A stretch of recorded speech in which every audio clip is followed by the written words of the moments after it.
We're back and heading into the home stretch of our Football Friday preseason special. Up next, we check out the Mid-Penn Capital and Colonial divisions. Steel High reached the top of the mountain in 2020, capping a perfect season with a state single-A title. The Rollers' best player, Mekhi Flowers, has moved on, but there's plenty left for another deep run. Really, our message is new season, new mission. We'll face new adversity. So just preparing from day to day so we improve for, down the road. But it's week to week. A couple young guys stepping in as a role, stepping in a new role, and I can do more. This is with my feet, and I can throw the ball even farther, and I'm a smarter player all around. Alex will be looking to follow up a sensational freshman year where he threw for 35 touchdowns and over 2,700 yards. There's a new sheriff in town at Middletown. Scott Ackrey comes over from Susquehanna to take over for the mega-successful Brett Myers, who coached the Raiders to 5 straight district finals, winning 3. It's been a great tradition here, and just try to continue to build off of that success and let them know that we're just going to try to, stay present day by day and continue to try to be the best versions of ourselves to try to, obviously lengthen that success over time.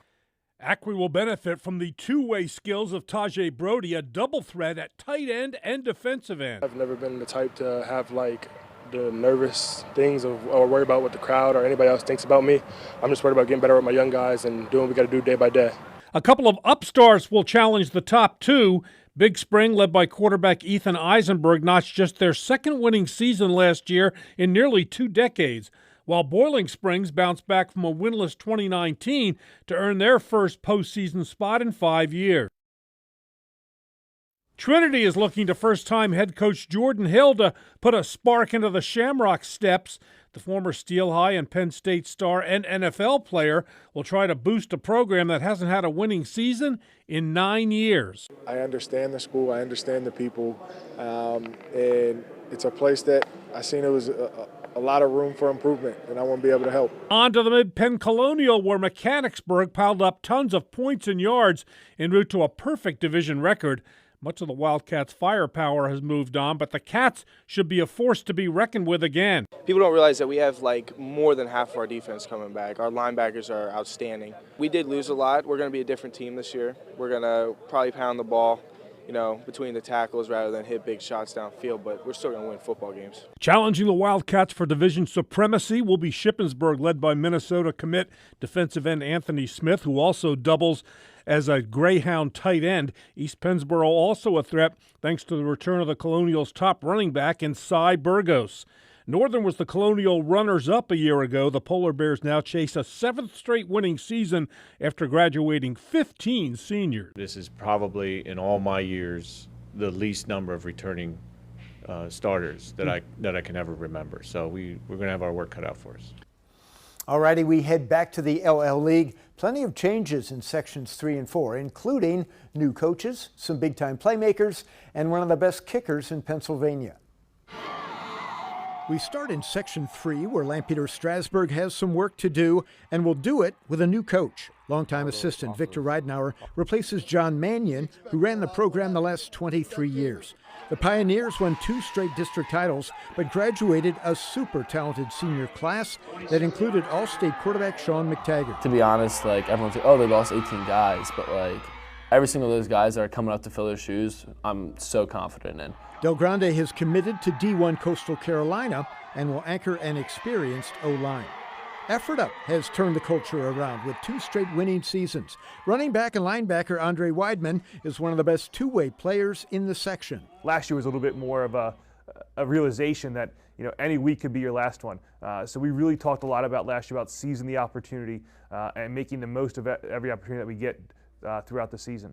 Lancaster Catholic is hoping to turn things around. The Crusaders won their final 2 games, but those were their only victories. Coach Chris Majorino has a solid nucleus. Quarterback Will Cranford is back, along with running back Tony Cruz and kicker-punter Daniel Mueller, who's getting D1 looks. It's really helped having those spring and summer practices. I think together we're more of a team, and I feel like we're really confident going into the season. We're ready for week 1.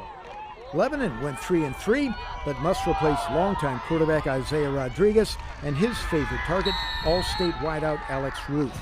On to Section 4. Elko leads the way after running the section table last year.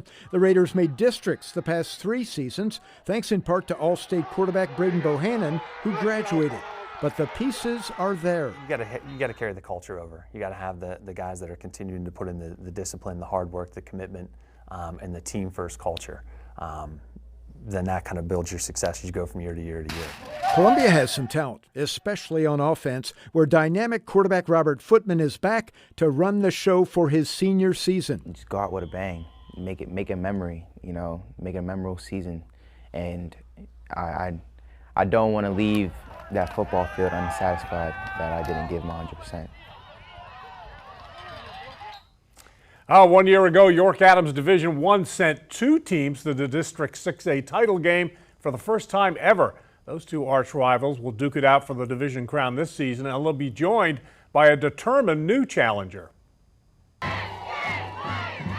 What will Central York do for an encore? The Panthers made history last season, becoming the first York Adams team to win a 6A district title and then advancing to their first state championship game.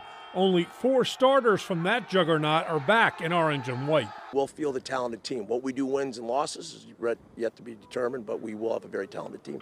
The odds for success at Central raise with All-State quarterback and Penn State recruit Bo Perbula back to run an offense that will be younger but faster than the 2020 group.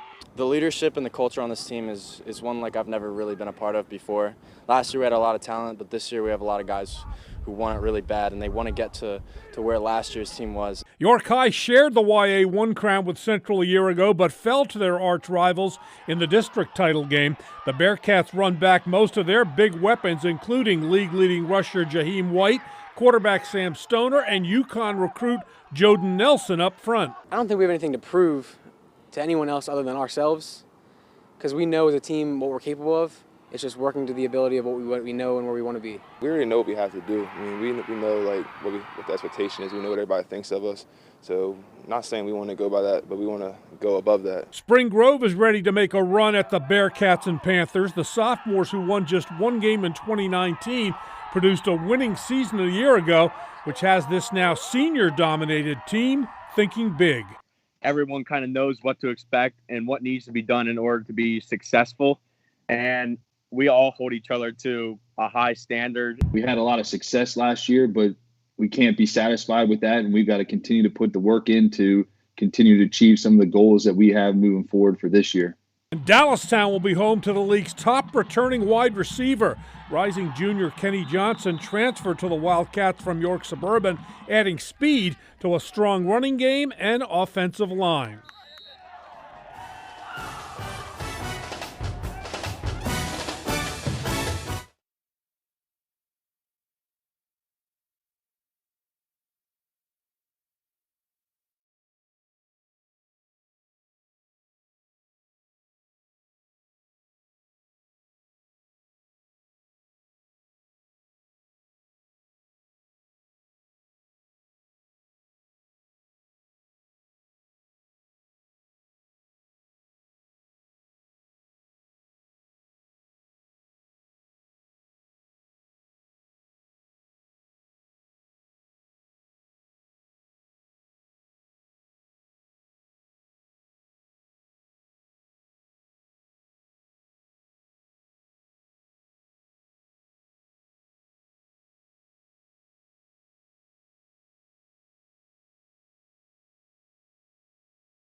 One last stop on our Football Friday preseason special. The Mid-Penn Liberty Division, the group of former Tri-Valley Leaguers starting their second go-round as Mid-Penn members. Juniata returns 8 starters on both sides of the ball, including all-star quarterback Jacob Kondo. The Indians claimed their first district title in 33 years last season when they took this D6 AA crown. Newport is a co-favorite in the Liberty, thanks to the return of their dual-threat quarterback Andrew Bates and a large, imposing offensive line. The Buffaloes do face a challenging early schedule, though. They take on Mid-Penn Capital Powers, Middletown, and Steel High in weeks 3 and 4. That's going to do it for our Football Friday preseason special. Be sure to join us tomorrow night for opening night. We'll have a dozen games on Football Friday. That's 11:15 here on WGAL. Good night.